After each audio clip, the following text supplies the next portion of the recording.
Please be seated.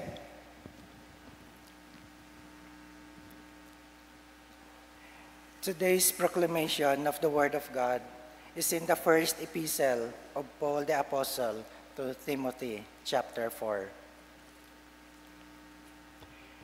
Let no one despise your youth, but be an example to believers in word, in conduct, in love, in spirit, in faith, in purity. Till I come, give attention to reading, to exhortation, to doctrine.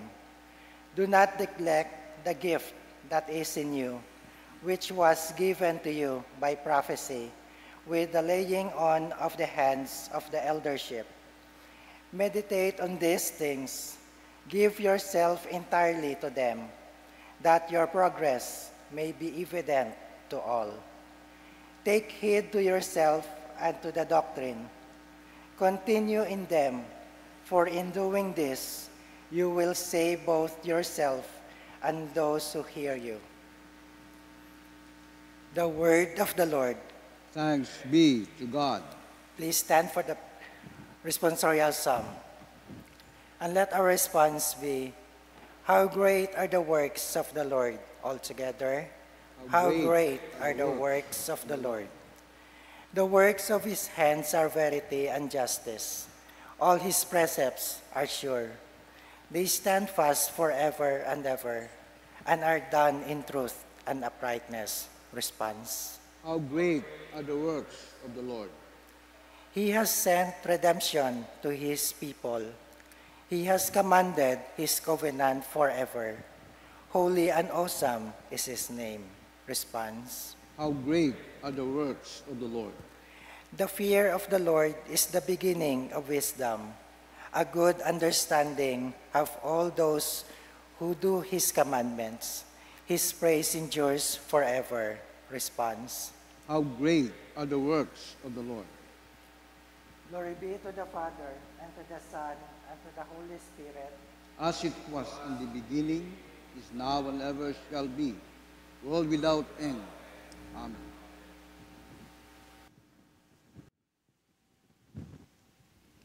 The Lord be with you.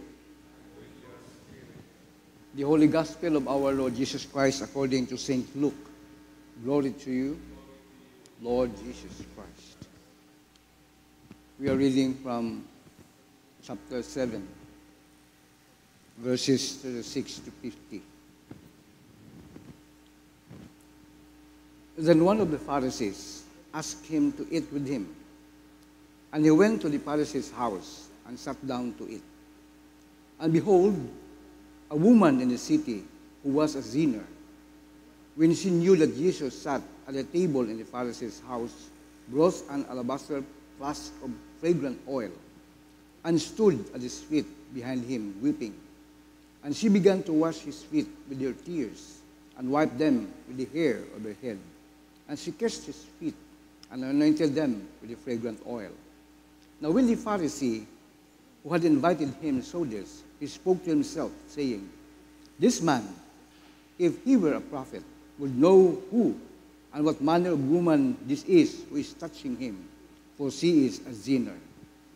And Jesus answered and said to him, Simon, I have something to say to you. So he said, Teacher, say it. There was a certain creditor who had 2 debtors. One owed 500 denarii, and the other 50.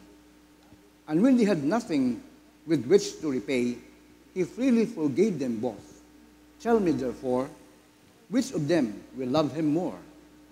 Simon answered and said, I suppose the one whom he forgave more. And he said to him, you have rightly judged. Then he turned to the woman and said to Simon, do you see this woman? I entered your house. You gave me no water for my feet, but she washed my feet with her tears and wiped them with the hair of her head. You gave me no kiss, but this woman has not ceased to kiss my feet since the time I came in. You did not anoint my head with oil, but this woman has anointed my feet with fragrant oil. Therefore I say to you, her sins, which are many, are forgiven, for she loved much. But to whom little is forgiven, the same loves little. Then he said to her, your sins are forgiven. And those who sat at the table with him began to say to themselves, who is this who even forgives sins? And he said to the woman, your faith has saved you. Go in peace. The gospel of the Lord. You may be seated. We are in the 24th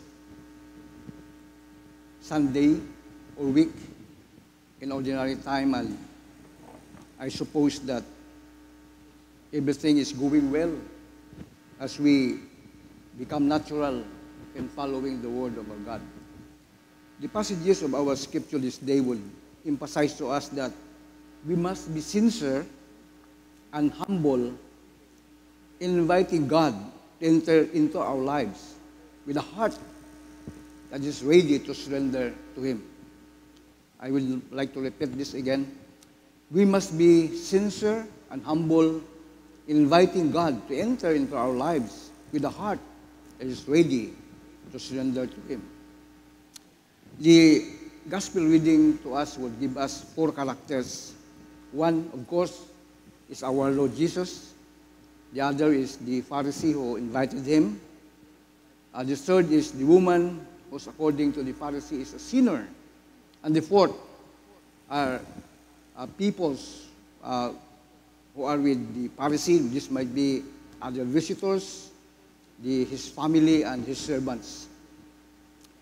And then if we would be inviting the Lord into our lives, to enter into our lives and ask Him to forgive us of our sins, people are still in the midst of us, waiting what must be the effect of our, shall we say, reconciliation with God and reconciliation with one another. So ay mga tao, ay una, taron, nag-observe taron kung ano matabo sing kabuhi, kung bagay may milagro nga matabo sing kabuhi, kung bagay may instant nga pagbago. But no, everything in God is there is no instant. Noon ta akong pag-intindi. Might be may instant answer to our prayers, but the process of changes in us ay bukod na gulpi. Might be the moment we surrender our lives to God, mapangayo kita pasensya ka na, ay might be ma-feel natin do pagpatawad. That's why kung amat ay nagatangis, may mama may ginaslain in the spirit nga ko, no? And everything is happening. But all of this, while you do it, ay abong tawo nga gobserbar kimo. Dahil katabo, sa panimagay ko Parisiyo nga nagkangay kay Ginoong Hesus, ay nakita lagi ni Ginoong Hesus dumutibo kay Parisiyo, abang ni Lord Jesus, pagsugod ko sing bagay, wa mo ako pagtawid tubig, panghugas ang siki. Pagsugod ko sing bagay, wa man imo ako pagharo pinapungko umuwang ako sa lamisa agpakanon. But this woman, nga hambay nimo si imong paniino ay makasasaga, hay ginhugasan na akong sikit anang luha, ginpahiran na it anang buhok, ginharuan na aga naging hapusan it mahumot nga gana. And what is this? Sa bayi, ang ginobra na, because she knows she has to be reconciled with God. And in so doing, wa man kita kabati, no? Wa ginato ni bati nga lubayi ka nagambal, Lord, forgive me. Wa. But the people there, una ay, ba man anong klase man ng tao ra kung matuod man lang imong propeta ra, ay sayon imaw nga raya ng bayi nga nagatabing ka na o saan ang siki, ay makasasaga because this is character of people. Pero sa Diyos, ang bakungani kayo na nga, hamat kinahanglan nga maging sincero kita, ag may inubuson sa pag-imbita ka atong Ginoo nga magsugod mo sa atong kabuhi, hay kita na atong tagipusoon.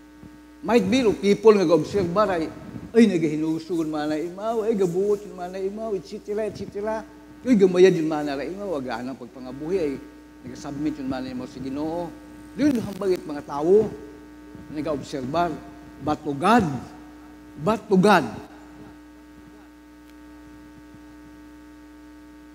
God is happy when we invite Him.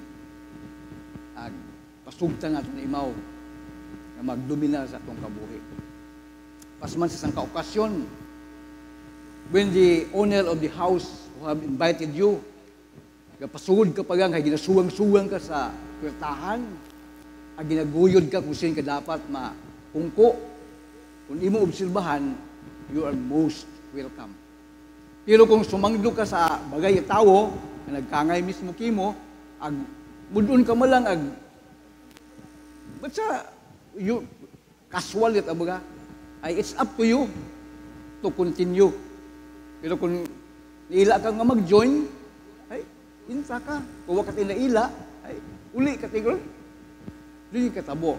Bangod nga ni, we are surrounded by many kinds of characters sa atong pagpangabuhi.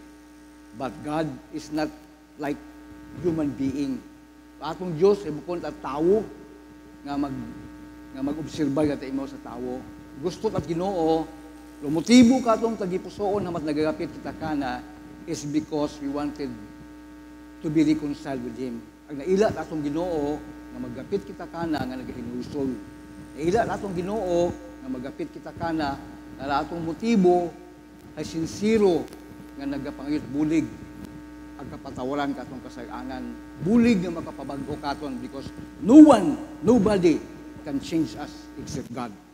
That's why atong Ginoo wag gid na paghilaki. Wag gid mo maghambal nga bagay, He has no hesitation in giving His Son para katon sakiton, yan sang sa cross, mamatay. But it did not stop there. Atong Ginoong Hesus nabanhaw para katon. That's why, sincero atong Ginoo sa pagguwas katon. Dapat aton man nga motivation in coming to God ay sincero man ag may nibuson. Ang bago kina, haman. Because He sees our heart. Kita nga natong tagipusoon. Having faith in God, our Father, through His Son, our Lord Jesus Christ, He's commending us. He's commending us. Pareho pa ng hambay sa bayi. Your faith has made you, has saved you. Go in peace. In the name of the Father, and of the Son, and of the Spirit. Amen.